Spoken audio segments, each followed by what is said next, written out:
తెరపైకి వస్తే తల్లులు పిల్లలు కళ్ళు మూస్తారు, ఆడవాళ్ళు ముసుగు వేసుకొని పక్కకు తప్పుకెళ్తారు.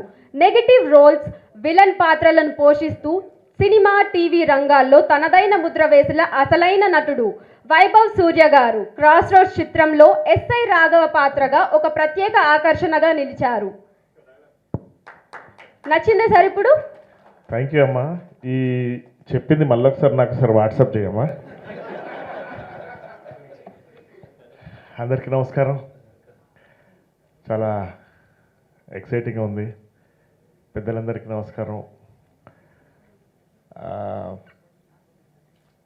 శశిప్రీతం గారి గురించి ఒక చిన్న విషయం చెప్పాలి. శశిప్రీతం గారు చాలా ఫ్రెండ్లీ నేచర్, అందరితో ఫ్రెండ్లీగా ఉంటారు, కానీ వెరీ చూజీ. చాలా తక్కువ మందికి మాత్రమే క్లోజ్ అవుతారు, అయినా కనెక్ట్ అవుతారు. ఒకటి.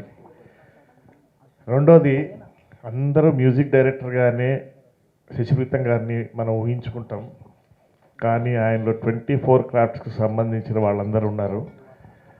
సో స్టూడెంట్స్ అందరూ కొంచెం జాగ్రత్తగా ఉండాలి. మూడోది ఏంటంటే, సార్ ఈ సినిమా ఒక అద్భుతమైన సినిమా. ఒక ఇప్పుడున్న యూత్ ఎట్లా అంటే వర్క్ లేక చాలామంది సోషల్ మీడియాలో ఉంటూ చాలా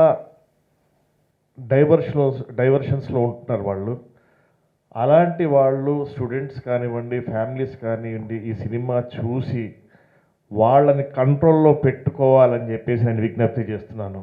మొదటిది.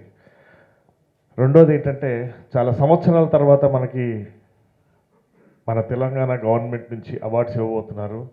ఐ థింక్ ఈ సినిమా డెఫినెట్గా అవార్డు రాబోతుంది.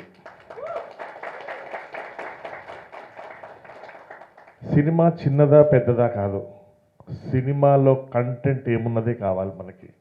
ఆర్టిస్టులు, టెక్నీషియన్స్ కూడా అవసరం లేదు, కంటెంట్ ఏముందని. ఈ సినిమా డెఫినెట్గా నాకు తెలిసి నేషనల్ వైడ్గా ఒక మంచి మెసేజ్ సినిమా అవుతుందని చెప్పేసి నేను అనుకుంటున్నాను. So I wish you all the best sir. And ఇందులో నాకు పోలీస్ ఆఫీసర్గా నేను యాక్ట్ చేయడం జరిగింది. రేపు పొద్దున స్క్రీన్ మీద చూడండి, మజా ఏముంటుందా. Thank you so much sir. అంటే నవ్వుతున్నాను అనుకుని నవ్వుతున్నారా మీరు? అమ్మ మళ్ళీ ఒకసారి చెప్పు.